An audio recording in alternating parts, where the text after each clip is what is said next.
I just wanted to share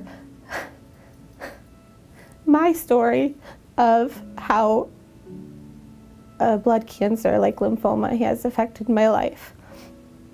So I've been with the Lord for 4 years. And what a lot of people don't know is that on my second day here, I was silently mourning the 7th anniversary of my mother's passing. And I'm 33 now, and if you did the math, that was 11 years ago, and that's a third of my life that she's been gone. She battled for 10 years, so that's another third. So this cancer has been a part of my life for 2/3 of my life.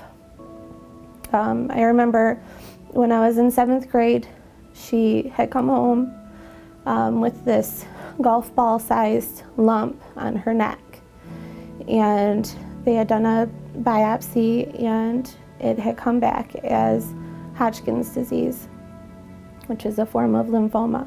We had, aside from the normal feelings of being scared and the unknown and what's going to happen, we had some hope because, it was caught fairly early and it was Hodgkin's disease, not non-Hodgkin's, and non-Hodgkin's has a higher fatality rate. So she had gone through with the normal courses of chemo and radiation, multiple of those. She had blood transfusions and bone marrow transplants. She had 3. One of them she had like a pretty high reaction to, and she had to be put on some steroids, a high dose of steroids, to stop this reaction, or it could be fatal. It's a pretty difficult time, as you can imagine. And that was in October when she was admitted into the hospital, and in December, her first grandchild, my nephew, was born. In January, they allowed my sister to bring him in for a couple minutes to meet her so she could meet him.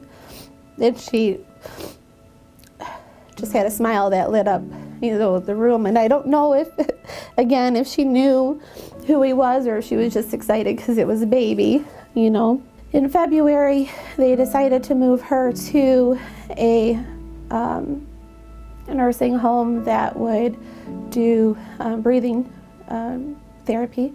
The day they were moving her, we got a foot or so of snow, and I got there just in time to see her on her way. And they moved her. That was on a Wednesday. On Friday, she wound up in the hospital, and on Sunday, we got the call that she had a full body infection. I don't remember what kind, but and that she wasn't going to make it through. So we all drove down there and were able to be with her for her last breath. My way of, a remembrance for her, to carry her with me every time or every day, is I had one of her rings made into my wedding ring. So I do have it on me every day and think about her often. So that's my story, and that is just one story of many. So that is why this foundation is so important, and why all these donations are so important, and what we're doing is impactful. It's making a difference. So help out.